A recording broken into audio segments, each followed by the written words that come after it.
मित्रांनो, तुम्ही स्पर्धा परीक्षांची तयारी करत आहात का? तर आजचा व्हिडिओ तुमच्यासाठी खूप महत्त्वाचा असणार आहे. नमस्कार विद्यार्थी मित्रांनो, MPSC एक्झाम गाईड या यूट्यूब चॅनलवर आपल्या सर्वांचे स्वागत आहे. आज 16 जून 2026 या दिवशीच्या टॉप 5 चालू घडामोडींवरील प्रश्न आपण या व्हिडिओमध्ये बघणार आहोत. चला आता आपण पहिला प्रश्न बघू. जून 2026 मध्ये बिहारमधील कोणत्या 3 पारंपरिक उत्पादनांना GI टॅग मिळाला? तर याचं उत्तर आहे बावनबुटी साडी, पत्थरकट्टी, दगडकला म्हणजे स्टोन आर्ट आणि पीडिया पेंटिंग. तर या 3 उत्पादनांना जून 2026 मध्ये अधिकृतपणे GI टॅग मिळाला. तर बावनबुटी साडी ही नालंदा जिल्ह्यातील असून त्यावर 52 वैशिष्ट्यपूर्ण सांस्कृतिक चिन्हे विणली जातात. पत्थरकट्टी दगडकला म्हणजे स्टोन आर्ट ही गया जिल्ह्यातील असून त्यावर ती तब्बल 300 वर्ष जुनी कला आहे. तर पीडिया पेंटिंग ही भोजपूर मधील पारंपरिक कला असून सणांच्या वेळी नैसर्गिक रंगाच्या मदतीने काढली जाते.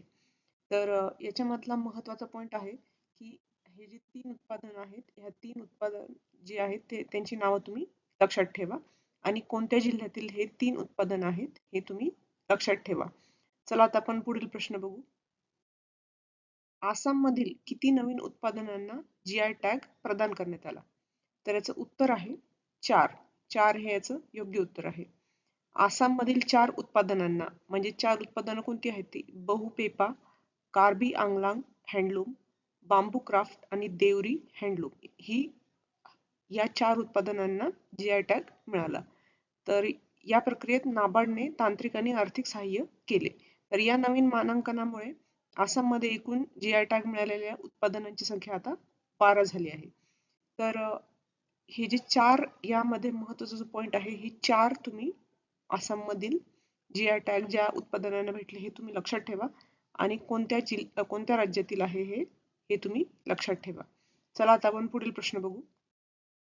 जून 2026 मध्ये कोणत्या राज्यातील 11 पारंपरिक उत्पादनांना GI टॅग मिळाला? तर याचं उत्तर आहे झारखंड.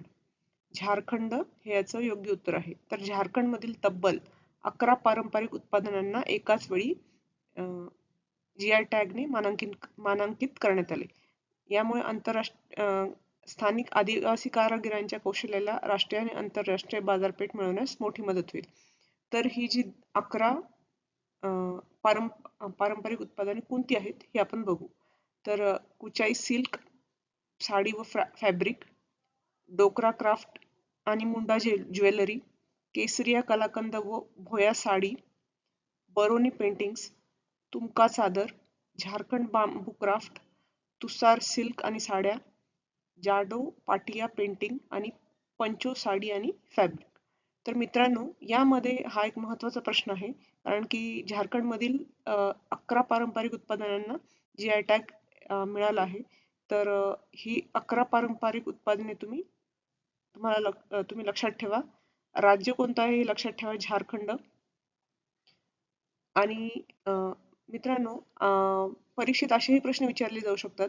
याच्या आधी आपण जे आसाममध्ये पाहिलं किंवा झारखंडमध्ये आता आपण पाहिलं किंवा बिहारमध्ये पाहिलं, तर या तिन्ही राज्यांमधील उत्पादनांना GI टॅग मिळाले. तर परीक्षेत असेही प्रश्न विचारले जाऊ शकतात की इथे राज्य दिले जातील जोड्या लावामध्ये की झारखंड, बिहार, आसाम आणि इकडे तेथील उत्पादनं दिली जातील. तर तुम्हाला या गटातील जोड्या या गटाशी लावायचे आहेत. तर असे प्रश्न पण करंट अफेअर्स मध्ये विचारले जाऊ शकतात. आता जी MPSC ची परीक्षा झाली त्यामध्ये पण जोड्या लावा हा प्रश्न होता. तर अशा प्रकारे प्रश्न तुम्हाला परीक्षेत विचारले जाऊ शकतात. तर त्यामुळे हे 3 प्रश्न आपण लाईन मध्ये घेतले. तुम्हाला लक्षात राहावे आणि तुम्ही आपण टेलिग्राम मध्ये पण आपण हे क्वेश्चन टाकणार आहेत. तर हे पॉइंट्स तुम्ही नक्कीच लक्षात ठेवा. चला आता आपण पुढील प्रश्न बघू. भारतीय टपाल विभागाने पहिली ड्रोन आधारित टपाल सेवा कोणत्या राज्यात सुरू केली? तर याचं उत्तर आहे हिमाचल प्रदेश. हिमाचल प्रदेश हे याचं योग्य उत्तर आहे. तर ही ऐतिहासिक सेवा हिमाचल मधील मंडी ते रेहरधर या दुर्गम मार्गावर सुरू करण्यात आली आहे. या सेवेमुळे डोंगराळ भागातील पूर्वीचा तब्बल 2 तासाचा प्रवास आता 7 मिनिटात पूर्ण होणार आहे. अतिदुर्गम, तातडीचे पत्रे, औषधे आणि महत्वाची पार्सल जलद गतीने पोहोचवणे हा याचा मुख्य हेतू आहे. तर पुढील टप्प्यात हिमाचल प्रदेश आणि आसाम मधील 150 हवाई मार्गावर ही अत्याधुनिक सेवा विस्तारित केली जाईल. तर हा एक खूप महत्वाचा प्रश्न आहे की टपाल विभागाने पहिली ही जी ड्रोन आधारित सेवा सुरू केली आहे. तर ही एक महत्वाची घटना आहे. तर हे तुम्ही लक्षात ठेवा कोणत्या राज्यात सुरू केली आहे? हिमाचल प्रदेश. तर कुठे सुरू केले हा पण पॉईंट तुम्ही लक्षात ठेवा की मंडी ते रेहर धर या दुर्गम मार्गावर सुरू करण्यात आले. तर हे 2 पॉइंट्स तुम्ही लक्षात ठेवा कारण की हा एक खूप महत्वाचा प्रश्न आहे. प्रसिद्ध मांड लोकगायिका गौरी देवी यांचे निधन झाले. त्या कोणत्या राज्याच्या होत्या? तर याचं उत्तर आहे राजस्थान. राजस्थान हे याचं योग्य उत्तर आहे. तर प्रसिद्ध मांड गायिका गौरी देवी यांचे वयाच्या 98व्या वर्षी राजस्थानमधील पाली जिल्ह्यात निधन झाले. त्यांनी गायलेल्या अजरामर केसरिया बालम या लोकगीताद्वारे त्यांनी राजस्थानी मांड संगीताला जागतिक ओळख मिळवून दिली. त्यांच्या महान कार्यासाठी त्यांना 1986 मध्ये संगीत नाटक अकादमी हा पुरस्कार आणि 2013 मध्ये प्रतिष्ठित राजस्थान रत्न या पुरस्काराने सन्मानित करण्यात आले. तर मांड हे प्रामुख्याने राजस्थानच्या मारवाड प्रदेशात गायले जाणारे जगप्रसिद्ध लोकसंगीत आहे. तर हा एक खूप महत्वाचा प्रश्न आहे कारण की त्यांना जे अवॉर्ड्स मिळाले आहे यावरही यामध्ये प्रश्न विचारले जाऊ शकतात. तर त्यांचे जे अवॉर्ड्स आहेत ते लक्षात ठेवा. त्यांनी जे लोकप्रसिद्ध कोणतं गाणं गायलं आहे केसरिया बालम हा पण एक महत्वाचा पॉईंट आहे. हे पण तुम्ही लक्षात ठेवा. कोणत्या राज्याच्या होत्या हे पण तुम्ही लक्षात ठेवा.